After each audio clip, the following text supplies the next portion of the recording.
Hello everyone, I am Karuna and I welcome you all to my channel. This tutorial will introduce you to the concept of modular programming, which we are going to achieve with the help of functions in Python. So before we proceed to writing functions in Python, we first understand why do we need to use functions. So consider a situation where a code block is to be used again and again.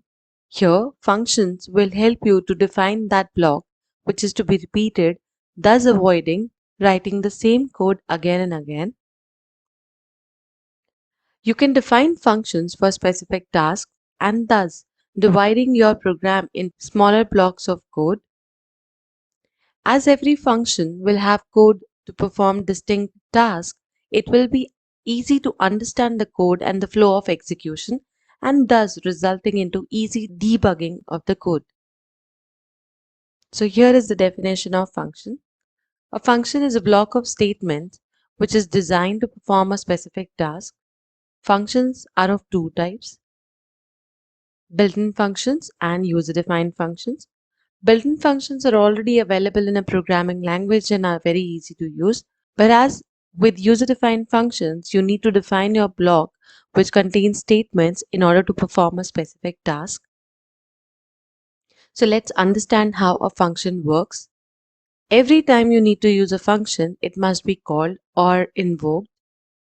For the built-in functions, you simply need to call the function in order to get the work done. Whereas in the case of user-defined functions, the function must be defined first, which will contain the set of statements in order to perform a specific task. And once the design is ready, it can be called anywhere in the program. In Python, the built-in functions are of two types: library functions, which we have been using already, example, print, input, type, id, etc. But for the module functions, it is important to include the import statement above the code. Example, for the math module functions, you need to import the math module by writing the statement import math. And for the random module, we would use a statement import random. These import statements must be written before calling the functions or the methods of these modules. So let's begin with our first user-defined function. As I already said that for a UDF, you need to define your function first. So it can be done with the help of the def keyword, which marks the beginning of a user-defined function. After this, we write the name of the function. So let me write a function called product. Then we put the parenthesis, also known as function brackets, and then we write colon. When you put this colon at the end of the function header, which is this statement, the next set of statements which will be written will be indented automatically and thus creates the block for the function. So let's say if I want to define a function which accepts two numbers from the user and displays their product. So here I have the first variable n1.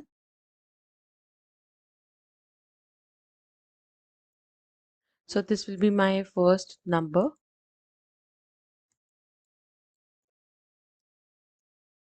And next number would be n2.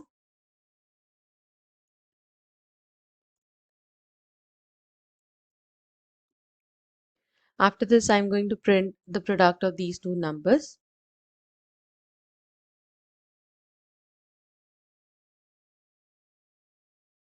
So my function design is ready. I have completed the definition of the function which includes these three statements. So now I'm going to invoke the function by writing the name of the function and the parenthesis. Let's run the code. The shortcut to run the code in PyCharm is Shift F10. So here I enter the first number, then this is the second number, and you can see the answer is displayed here. So the execution starts from this statement which invokes the function product. The control moves to the function header. After this, it accepts two numbers from the user and then prints the output. This is a simple function wherein you do not pass any parameters or arguments to the function. Also, once the product function has completed its task, it does not return anything because the printing statement is written inside the product function itself. So this is the first function style wherein I do not have parameters, or you can call them arguments, and then no return value. So the next style of function would be there are no parameters to the function, but I would like to return some value back to the function calling statements. So there would be no parameters. That means the function would continue to accept two numbers. And this statement I'm going to replace by writing the return statement, return, and I want to return the answer, which is n1 into n2. This value will be returned once the function completes its task and the control goes back to the function calling statement. Now, when the function brings back some value, it must be stored in some variables, which I'm going to put on the left hand side of the function call. So the answer is stored in the result variable, and then you can print the value of result. Now the only issue with this code would be you cannot print n1 and n2 in this statement. The reason behind this is that variables n1 and n2 were defined inside the function and they are not accessible to the code which is written outside. So once the function is finished, that means it completes its execution, variable n1 and n2 will no longer be available. Let's execute this code. So this is the first number, then I have the second number, and you can see the product is shown in the end. Another way of using this statement would be I do not take any variable and I can simply write the function calling statement inside the print function. So whatever value is returned from this function call would be printed on the screen. So my next example would be that I am passing some parameters to the function and also there is a return value. So with this, I would not have these two statements inside the functions. Rather, I would want whatever numbers are to be multiplied, I would send them inside the function calling statements like this. You can also write the input statements in order to accept some values into variables and write those variables inside the parentheses of the function calling statement. So now 3 and 7 would be two numbers. You can also call them parameters, which will be sent to the function written above. So here I must have two variables to hold these values. Let's say I would continue with n1 and n2. So now n1 and n2 get values from the function call. N1 will have value 3 and N2 will get 7. These are also known as positional arguments because the variables are receiving the values in the order in which they were written inside the function call. So now the numbers have got their values and this return statement would take the product of these two numbers and store inside the variable result. Again, this statement can also be replaced with the one I showed earlier. And here I would print the value of result variable. Now the only difference in this code is that the function above is not accepting any values from the user. Rather, it takes some parameters from the function call, puts them into some variables and calculates the answer. My fourth style of function would be there are some parameters, but there is no return value. So in this case, the printing statement will be written inside the function. So I can write here print. A similar statement what I wrote in the first function style.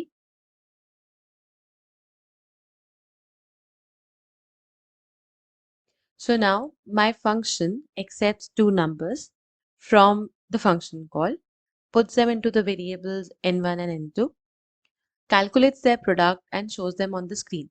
This time the function does not return any value, but I would like to show here if I continue to write the variable on the left hand side of the function call and try to print it, what would be the result? Let's see. So you can see 3 into 7 equal to 21, which is shown because of the statement written inside the function block. This none is the value of variable result. The functions that do not contain return statement will also return a value back to the function call and that value would be none. So I would repeat it again. A function that does not contain the return statement will return the value none. In Python, The functions that return some value are also known as fruitful functions. So these were the four styles of functions that you can write in almost any programming language. So let's have a quick revision of the different components that we have used in a user-defined function. The first one is def, which marks the beginning of the function header, which is the first line of a UDF. Then we have the name of the function, which follows all the rules that you use to name an identifier. Then we have parameters. A UDF may or may not accept parameters. These are the values which we pass to the function. Then the operator colon, which marks the ending of the function header, after which the statements would be indented and will become part of the function block. And the next would be the statements that will get executed once the function is invoked. Talking about the parameters and arguments, these are the values which we send to the function through the function call and are received in the variables written inside the function header. So parameters are of two types. The first one is actual parameters. These are the variables or the values which are written in the function call. And the next is the formal parameters, which receive the values of the actual parameters. These are the parameters in general. In Python, we have four different types of arguments. The first one is default, wherein inside the function header, we can assign some default values to the variables, which will be used if their value is not sent from the function call. Next is the arbitrary parameter or the argument, which is used when you do not know the number of parameters or values which will be sent from the function call. Third is the keyword argument. The keyword arguments look opposite of default parameters. Here in the function calling statements, variables have been assigned some values which will be sent to the variables written in the function header. And the last one is the arbitrary keyword arguments, which are used when you do not know the number of keyword arguments that you would like to send to the function. So let's have a quick hands-on on the different types of arguments. So I've written a code here which implements the use of default parameters. You can see three different function calls. The first function call does not have any parameters. The second one contains two, and the third has three parameters. So you can write a function calling statement which can contain any number of arguments. Here, in this function call, where I've sent no parameters, let's see how it works. In the function product, I've created three variables, n1, n2, and n3. They all have been given some default values. Now, this default value means whenever there are no values coming from the function call, these variables will take their default values which are assigned to them inside the function header and will start working on those values. So n1, n2, and n3, they all take their default values. The values are then multiplied and printed on the screen. In the second function call, I've sent 2 and 4. If you remember in the previous examples where I explained about the four function styles, I talked about the positional arguments. So in this function call, this value 2 will go to variable n1, 4 will go to variable n2, and as the third argument is missing, so variable n3 will take its default value which is mentioned inside the function header. In the third function call, as there are three values passed, n1, n2, and n3 will now take the values passed through the function call and will ignore the default values. Let's have a look at the output of this code. So you can see the first function call calculates the product of 10, 5, and 2, which is 100. The second function call calculates the product of 2, 4, and 2. And the third one calculates the product of 2, 4, and 6. So this way you can define just one function which can be invoked by writing different function calling statements. So my next example demonstrates the use of arbitrary arguments. We use arbitrary arguments in Python when we do not know the number of arguments or parameters that we will be sending through the function call. So as you can see here, I have again three function calling statements similar to what I used in the default parameters. But the above code written here is not including any default parameters, as I do not know the number of parameters that I would be sending because I have variations in my function calls with no parameters, two parameters, and so on. So you can see the definition of the function. Inside the brackets, I have written star ARB. Many a times you would find this written as ARGS, which is for the arguments, but I would suggest not to get confused with this variable. You can have any variable with the star operator. Now this star is the unpacking operator used here, and ARB is the name of the variable. This code calculates the product of different numbers. So let's see how it works in the first function call. As there are no parameters sent, obviously the product would be 0 because I'm not sending any numbers to the function. So for this I've written this piece of code wherein I'm checking that if the length of ARB is 0, then it prints 0 on the screen and returns back to the function. So because that was the first function call, these three statements would get executed and the control moves back to the statement written after the first function call. Also note that I've used the len function. That means this ARB, it's not an ordinary variable. This ARB becomes a tuple when used with star operator. You can also try printing the type of this ARB using the type function. Now in the second function call, as I'm sending two parameters, 2 and 4, so that means this ARB will now work on two values. So this code would not be used, and it moves to the statement wherein I am calculating the product of the next two numbers. So for this I've taken the variable pro, which holds the product of these numbers, and I'm writing the code for calculation of the product, which is then printed on the screen. Again, for the third function call, it calculates the product of 2, 4 and 6 and prints them on the screen. Let's see the output. So the first function call shows the output 0. The second function call gives me 8 and the last one gives me 48. Now you can clearly understand the difference between arbitrary and default parameters. In the first case, when there were no values sent, I had to write this code because in that case the product will be 0. But in case of default parameters, you can assign some values to variables so that it works on those set of values. Now let's see the code for keyword arguments. If you observe the function calling statement, it might look opposite of the function header used in default parameters. Here n1 and n2 have been assigned some values, but these two variables should be exactly same to what you write in the function header. Now with the keyword arguments, you do not need to maintain a sequence. That means you can see here I have not written n1 first. First we have n2 and then n1. So keyword arguments will work according to this. So wherever you have written n1, it will give value 10 to it, and n2 will get the value 25, irrespective of the order in which they have been written inside the function header. And then it prints the sum of these two numbers. Let's see the output. You can try printing the value of n1 and n2. n2 will be 25 and n1 will be 10. So now we are going to work on the arbitrary keyword arguments. In the keyword arguments, as you have already seen, we were writing two variables inside the function call, giving them some values which were assigned to the variables in the function header. So again, my function call is taking two variables with their values, but in the function header, I've used this double star and then some variable.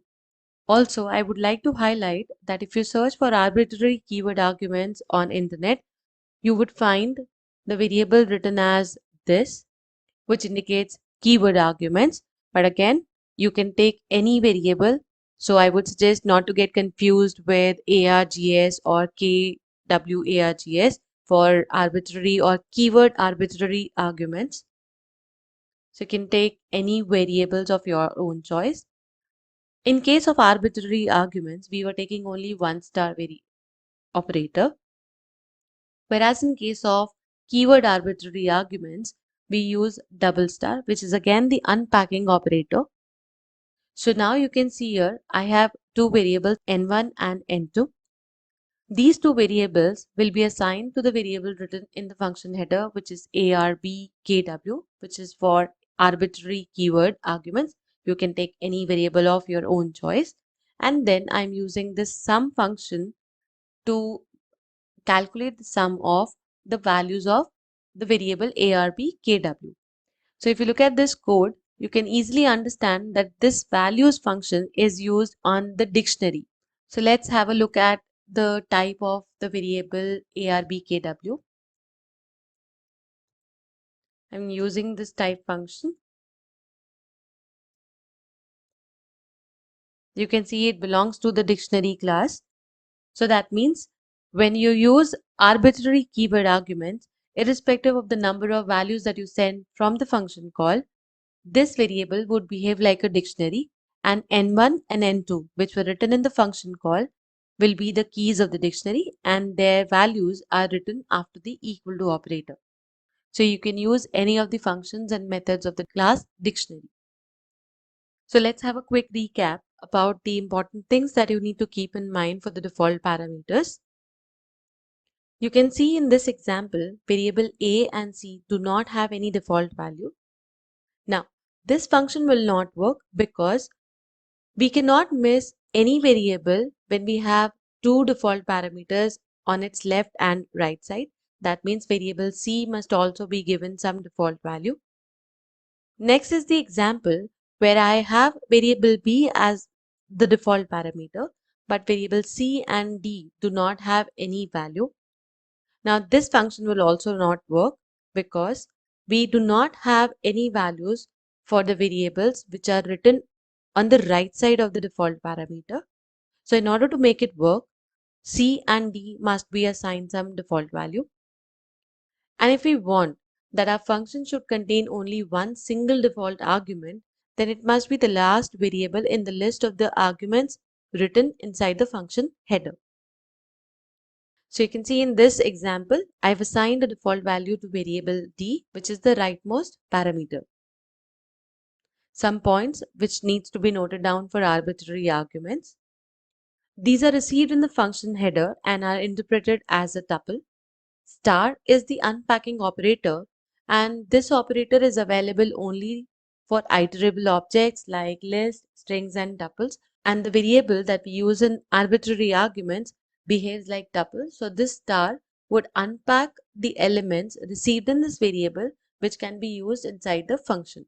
So this operator would take all the values sent from the function call and puts them into a variable which is of type tuple.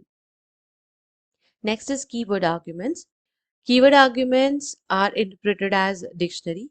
Here we use a double star, which is again the unpacking operator, and this operator can only be used with dictionary data type.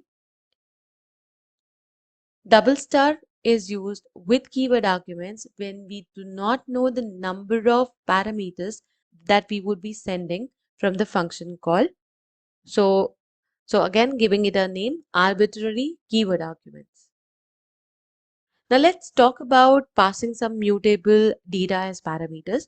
We all know that we have list and dictionary as the mutable type. I would call dictionary as mutable because the values that we put inside the dictionary for the keys can be modified. Now, these mutable types are passed as reference. That means if I make any change in the mutable object inside the function, the change would be reflected back into the original variables, even when there is no return statement.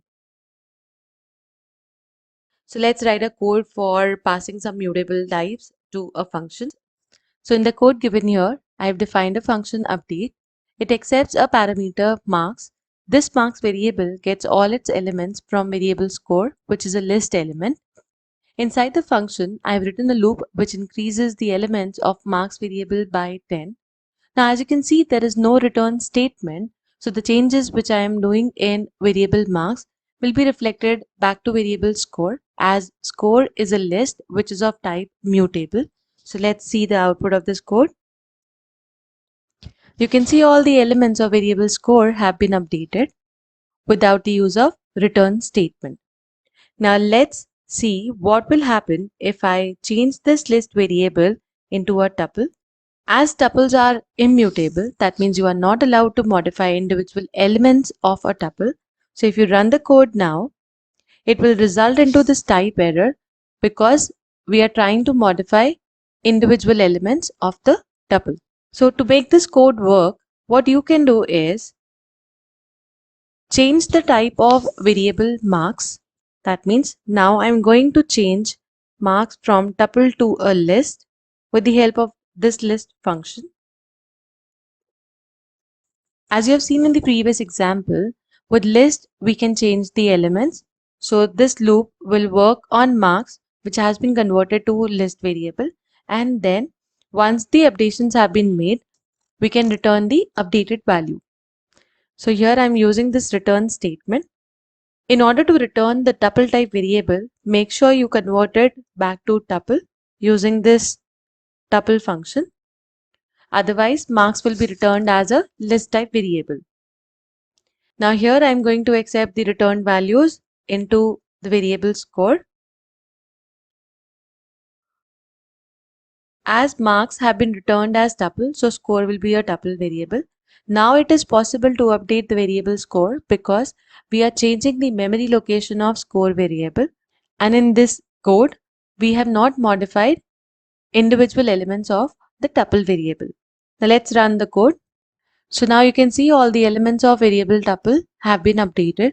This is possible because of the conversions that we have done in the code using the list and the tuple functions. So do remember that with the immutable parameters, you cannot modify the individual elements, but it is possible to make the variable point to a different location. This will be applicable on strings also.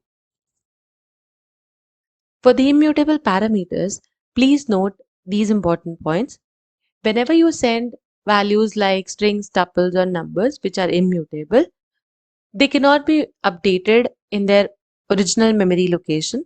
And for strings and tuples, their individual elements cannot be modified them. But if you try to update them, then they'll start pointing to a different memory location. And this updation is possible with the help of the return statement, just like the example we did, in which the tuple variable was changed to a list, the elements were updated, and it was returned back as a tuple. So in that case, the tuple variable starts pointing to a different location. And this is how we were able to modify the tuple variable completely. Thank you so much for watching this tutorial. The link for the worksheet can be found in the description box. If you like the video, please click the like button and subscribe to my channel for latest updates. Till then, keep working with smile.